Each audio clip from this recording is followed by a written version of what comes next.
মা দৌড় দিয়ে গিয়ে জানালার কাছে গিয়ে বলে, সন্তান তুমি বিবাহ করেছো, আমার কষ্ট নাই, কিন্তু আমি মায়ের সাথে একটা বার কথা বলে যা। মা জানালার ভিতর দিয়ে সন্তানের গায়ে হাত দিতে যাবে, এমন সময় নাফরমান সন্তান মাকে ধাক্কা দিয়ে রাস্তার কানায় ফিরে দিচ্ছে। নাউজুবিল্লাহ। মাইক্রোর মধ্য থেকে বসা ছেলে ওই ডাক্তার বলতেছে যে মাকে ধাক্কা দিয়ে রাস্তার কানায় ফেলে দিছে। রাস্তার কানে একটা গাছ ছিল, গাছের গায়ে গিয়ে মা আঘাত খাইছে, মাথায় আঘাতপ্রাপ্ত হয়েছে। সন্তান মাকে ধাক্কা দিয়ে মাইক্রো নিয়ে এয়ারপোর্টে উদ্দেশ্য রওনা হয়ে গেল। এয়ারপোর্টে পৌঁছানোর পরে সন্তান বিদেশ চলে গেল। আপনাদের কি কষ্ট হচ্ছে? চলবে কিছুক্ষণ একটু। সন্তান বিদেশ চলে গেল। বিদেশে যাওয়ার পরে মায়ের সাথে কোনো যোগাযোগ করে না। এলাকার মানুষেরা মাকে ধরে হসপিটালে নিয়ে গেল। হাসপাতালে নিয়ে মাকে চিকিৎসা করলো।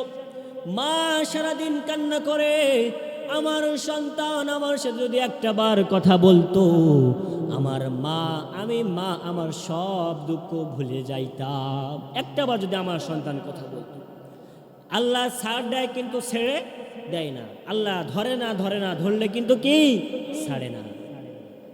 সন্তান বিদেশে গিয়ে কাজ করতেছে, টাকা পয়সা অর্থ সম্পদ যা কিছু ইনকাম করে শাশুড়ির কাছে পাঠায়, বউয়ের কাছে পাঠায়। আল্লাহ রাব্বুল আলামিনের মায়ের কষ্ট আর সহ্য করতে পারলেন না। হঠাৎ করে ওই সন্তান একটা জুতার ফ্যাক্টরিতে কাজ করতে গিয়ে হঠাৎ, বাস্তব ঘটনা বলতেছি, কাজ করতে গিয়ে হঠাৎ করে একদিন ওই সন্তানের হাতখানা মেশিনের মধ্যে ঢুকে গিয়ে হাতখানা আলাদা হয়ে গেল। মালিক ডাক দিয়া বলে, তোমাকে তো আমি নিয়ে আসছিলাম কাজ করার জন্য, তোমার হাত গেছে, তুমি আর কাজ করতে পারবে না, তুমি দেশে চলে যাও, তোমাকে আর রাখবো না। কারণ দুনিয়ায় সবাই স্বার্থ ছাড়া কিন্তু কেউ কাউকে রাখে না। স্বার্থ ছাড়া একজন কাজ করতে পারে, তিনি হলেন মা। মালিক ডাক দিয়া বলে, তুমি চলে যাও দেশের মধ্যে। দেশে আসতে কিন্তু টাকার দরকার, টাকা কে দিবে? ওই যে সন্তানের কাছ থেকে নাম্বার নিয়ে দেশে যোগাযোগ করা হলো। বউয়ের কাছে ফোন দিল, তোমার স্বামী অ্যাক্সিডেন্ট করেছে, হাত কেটে গেছে, সে আর এখানে থাকতে পারবে না, দেশে যাওয়া লাগবে, কিছু টাকা পাঠাও। বলে, আমি টাকা দিতে পারবো না। বউ কি বলে, আমি আর টাকা দিতে পারবো না, তোমার যেভাবে পারো সেভাবে দেশে পাঠিয়ে দাও। ওই তার যে স্থানীয় কিছু মানুষ ছিল, তার বন্ধু বান্ধব, তারা কিছু টাকা পয়সা দিয়ে তাকে এয়ারপোর্টে উঠাই দিয়ে দেশে পাঠিয়ে দিল। দেশের পরে আসার পরে অ্যাম্বুলেন্স যখন তার শ্বশুর বাড়ির সামনে দাঁড়ালো, বলতেছে, তোমার স্বামী এতদিন যা কিছু ইনকাম করেছে সব তোমাদেরকে দিয়েছে, সব অর্থ তোমরা ভোগ করেছো, এখন এই তার অসুস্থতার সময় তোমরা তাকে দেখভাল করো। বউ বলে, আমি দেখতে পারবো না, যার সন্তান তার বাড়িতে পাঠায়া দাও। বলে, আমি দেখতে পারবো না, প্রয়োজনে আমি তাকে তালাক দিয়ে দিব, কিন্তু আমি এই অসুস্থ মানুষকে আর দেখভাল করতে পারবো না। সন্তানকে মায়ের কাছে পাঠিয়ে দেওয়া হলো।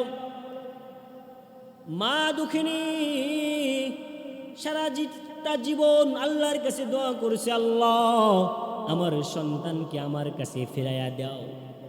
মায়ের সামনে যখন সন্তানের ওই অসুস্থ অ্যাম্বুলেন্স চলে আসলো, সন্তানকে দেখে মা চিৎকার দিয়ে বলে, আল্লাহ আমি তোমার কাছে দোয়া করেছিলাম আমার সন্তানকে আমার কোলে ফিরিয়ে দাও, কিন্তু আমি তো অসুস্থ হিসাবে চাই নাই।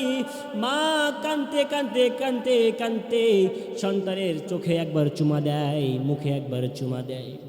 কিন্তু আল্লাহ রব্বুল আলামিনের আরশে তো ধাক্কা লেগে গেছে, মায়ের মনে কষ্ট দিয়েছে।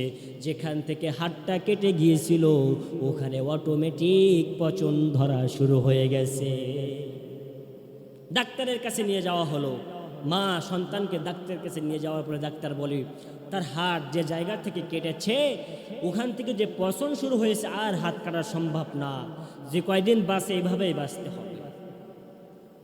মা দুঃখিনী, বউ স্বামীকে ছেড়ে দিয়েছে, শাশুড়ি জামাইকে ভুলে গিয়েছে, কিন্তু মা সন্তানকে ভুলে নাই। সন্তান মাকে ভুলতে পারে, মা সন্তানকে ভুলে না। ওই পচা শরীর নিয়ে মায়ের নাকে যেন কেমন গন্ধ লাগে না, সব সময় মা ওই সন্তানকে সেবা করে। ডাক্তার বলল কয়েক মাস বাঁচার পরে আল্লাহর দুনিয়ার থেকে ওই সন্তান বিদায় হয়ে গেছে। তাহলে মাকে কষ্ট দিলে আল্লাহ সহে না। মা বাবাকে যারা কষ্ট দেয়, মা বাবার সাথে যারা খারাপ আচরণ করে, দুনিয়ার মধ্যেও থেকে আল্লাহ রাব্বুল আলামিন তাকে লাঞ্ছিত, বঞ্চিত, পদধলিত করে দুনিয়ার থেকে বিদায় করবে। দুনিয়ার মধ্যে একদিন হলেও তা লাঞ্ছিত হবে, বঞ্চিত হবে, পদধলিত হবে। এজন্য আল্লাহ বলেন ওয়াকাদা রাব্বুকা আল্লা তা'বুদু ইল্লা ইয়াহু ওয়া বিল ওয়ালিদাইনি ইহসানা। ও বান্দা, তোমরা খেদমত করবা আমি আল্লাহর, আমি আল্লাহর ইবাদত করবা, বندگی করবা, আর খেদমত করবা তোমাদের পিতামাতার। তোমাদের পিতামাতাকে যদি খেদমত করতে পারো, তোমাদের পিতামাতা যদি তোমার উপর খুশি হয়ে যায়, আমি আল্লাহ তোমার উপর খুশি হয়ে যাব। সুবহানাল্লাহ পড়ে। পিতামাতা খুশি হয়ে গেলে খুশি হয় কে? আল্লাহ। তাহলে আমাদের যাদের পিতামাতা বেঁচে আছে আমরা খেদমত করবো তো ইনশাল্লাহ। আর যাদের পিতামাতা চলে গেছে তাদের জন্য দোয়া করতে হবে, বেশি বেশি করে কি করতে হবে? দোয়া করতে হবে। আমি আপনাদেরকে বলেছিলাম যে পিতামাতার খেদমত করলে 5টা পুরস্কার দেয়।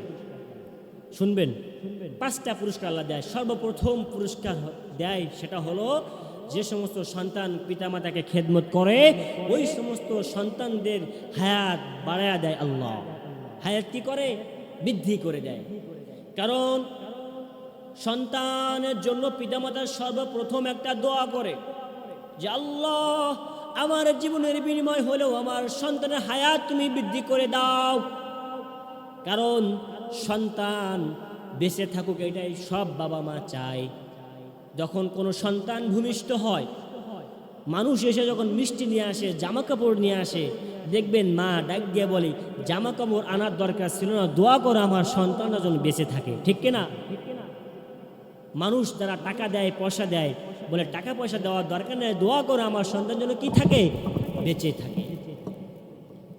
মানুষ যখন মারা যায়, সন্তান যখন মারা যায়, বউ কান্না করে, আত্মীয় স্বজন কান্না করে, মাও কিন্তু কান্না করে। কিন্তু বলেন তো বউয়ের কান্না আর মায়ের কান্না কি এক? বউ কান্না করে আল্লাহ আমার স্বামী আমাকে সোনার গয়না বানিয়ে দিয়েছিল, আমার নাকফুল বানিয়ে দিয়েছিল, আমার কত সুন্দর সুন্দর শাড়ি কিনে দিত, স্বামী মৃত্যুবরণ করেছে, আজকে কে কিনে দিবে? আর মা ডাক দিয়ে বলে আল্লাহ যে সন্তানকে আমি 9 মাস 10 মাস আমার পেটের মধ্যে কত যন্ত্রণা সহ্য করে আমি রাখলাম, ও আল্লাহ প্রয়োজনে আমার জীবন নাও, আমার সন্তানের জীবন তুমি ফিরাইয়া দাও। ঠিক কিনা? এজন্য মা বাবাকে যারা খেদমত করে তাদের রিজিকের মধ্যে, হায়াতের মধ্যে বরকত বাড়ায় দেন কে? আল্লাহ। 2 নাম্বার হলো যারা পিতা মাতাকে খেদমত করে তাদের উপর থেকে বালা মুসিবত দূর করে দেন। একজন চিল্লায় বলেন তিনি কে? যারা পিতা মাতাকে খেদমত করে তাদের উপর থেকে বালা মুসিবত দূর করে দেয়। আপনি আমি ঘেরের মধ্যে কাজ করতে যাই, আপনি আমি রাস্তার মধ্যে ভ্যান চালাইতে যাই, রিক্সা চালাইতে যাই, হঠাৎ করে বিদ্যুৎটা মেঘলা হলো, আকাশের মধ্যে বিদ্যুৎ চমকাইতেছে, বাস পড়তেছে। আপনি আমি ঘেরের মধ্যে আটল ঝাড়তেছি, নদীর মধ্যে মাছ ধরতেছি, হঠাৎ করে আকাশ মেঘাচ্ছন্ন, বিদ্যুৎ চমকাচ্ছে প্রচুর পরিমাণে। আপনি আমি ভয়ে আতশত হয়ে গেছি, কখন না জানি বিদ্যুৎ চমকায়।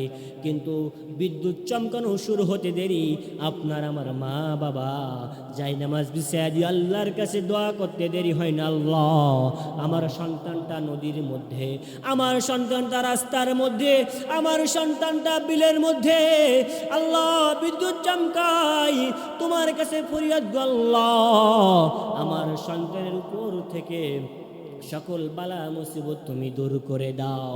আল্লাহর আসমানের উপর থেকে অর্ডার হয়ে গেছে আপনার উপর বিদ্যুৎটা চমকাবে। ফেরেশতারা ডাক দিয়ে বলে আল্লাহ আমরা তো এক্ষুনি ওই বান্দার উপর বিদ্যুৎটা ফেলবো, বিদ্যুৎটা চমকাবো, কিন্তু মা তো দোয়া করে ব্যারিকেড দিয়ে দিয়েছে, মা দোয়া করেছে আল্লাহ সন্তানকে হেফাজত করো। আবার আসমানের উপর থেকে অর্ডার, সন্তানের উপর বিদ্যুৎটা চমকাবে, আল্লাহ ডাক দিয়া বলে মায়ের দোয়াকে কবুল করে নিলাম। ওই বিদ্যুৎটা আর ওই ব্যক্তির উপর ফেলানোর দরকার নাই। বিদ্যুৎটা আশেপাশে যদি কোনো তাল গাছ থাকে, খেজুর গাছ থাকে, ওই গাছের উপরে ফেলো। বিদ্যুৎটা ফেলার কথা ছিল আপনার উপর, আমার উপর, কিন্তু মায়ের দোয়ার খাতিরে বিদ্যুৎটা আর আপনার আমার উপর পড়ে না। কোথায় পড়ে? আশেপাশে তাল গাছে, বেল গাছে, ঠিক কিনা? এই জন্য মা বাবাকে যারা খেদমত করে তাদের উপর থেকে সকল বালা মুসিবত দূর করে দেয় কে? 3 নাম্বার হলো যারা পিতামাতাকে খেদমত করে আল্লাহ রাব্বুল আলামিন তাদেরকে ধনী বানায় দেয়। তাদের কি বানায় দেয়? ধনী বানায় দেয়। আল্লাহ রাসূল আশরাফ আলী থানভী রাহমাতুল্লাহি আলাইহি কিতাবের মধ্যে লেখেন, যারা পিতামাতাকে খেদমত করবে আল্লাহ রাব্বুল আলামিন তাদেরকে সশরীরে হজ করার তৌফিক দিবে। আপনি বলেন তো, পিতামাতার চোখের দিকে, মুখের দিকে যদি মায়ের নজরে একবার তাকায়, একটা কবুল হজের সওয়াব আল্লাহ লিখে দেয়। বাবার চোখের দিকে, বাবার মুখের দিকে যদি একবার তাকায়, একটা কবুল হজের সওয়াব আল্লাহ লিখে দেয়। আল্লাহ রাসূল বলেন, সাহাবায়ে কেরাম প্রশ্ন করতেছেন, ইয়া রাসূলুল্লাহ, ইয়া হাবিবাল্লাহ, নবী গো, যদি আমি একদিনে আমার মায়ের চেহারার দিকে 100 বার তাকাই, আল্লাহ রাসূল বলেন তোমার আমলনামায় 100টা কবুল হজের সওয়াব লিখে দিবে। সুবহানাল্লাহ। আল্লাহ আশরাফ আলী থানভী রাহমাতুল্লাহি আলাইহি বলেন, যে সমস্ত মানুষেরা, সন্তানেরা পিতামাতাকে খেদমত করে, তার আমল নামায় যখন প্রত্যেক দিন নফল কবুল হজের সওয়াব লেখা হয়, ওই সময় ফেরেশতারা বলে, আল্লাহ, ওই বান্দার আমল নামায় তো সব সময় নফল কবুল হজের সওয়াব লেখা হয়, ওই বান্দাকে তুমি সশরীরে হজ করা তৌফিক দিয়া দাও। বলেন আল্লাহু আকবার। যারা পিতামাতাকে খেদমত করে তাদেরকে আল্লাহ রাব্বুল আলামিন সশরীরে হজ করা তৌফিক দেয়। 5 নাম্বার হলো যারা পিতামাতাকে খেদমত করবে, মৃত্যুর সময় আল্লাহ রাব্বুল আলামিন তাদেরকে ঈমানের হালতে মৃত্যুবরণ নসিব করে দিবে। ঈমানের হালতে মৃত্যুবরণ করবে। মানুষের যখন মউত চলে আসে, ওই সময় পিতামাতার রূপ ধরে শয়তান ধোঁকা দেয়।